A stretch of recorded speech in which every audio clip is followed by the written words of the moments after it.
The 1995 film Clueless seems like a simple teen comedy about matchmaking in Beverly Hills, but it's a deliberate transformation of Jane Austen's 1815 novel, Emma.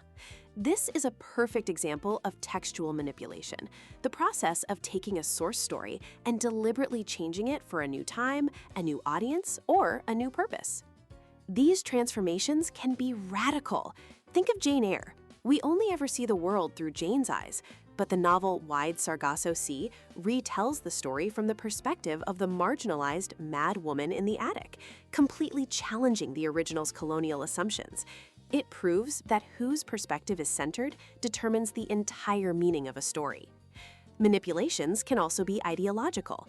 Angela Carter reimagined classic fairy tales, transforming passive heroines into active, complex women, turning patriarchal lessons into feminist interrogations. It's transformation as a political act. So the goal isn't just to ask if a new version is faithful to the original. That's the old question. The better question is, why did it change, and what do those changes reveal?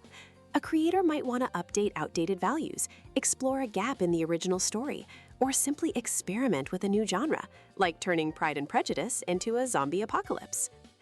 Each transformation proves that stories are not static objects carved in stone.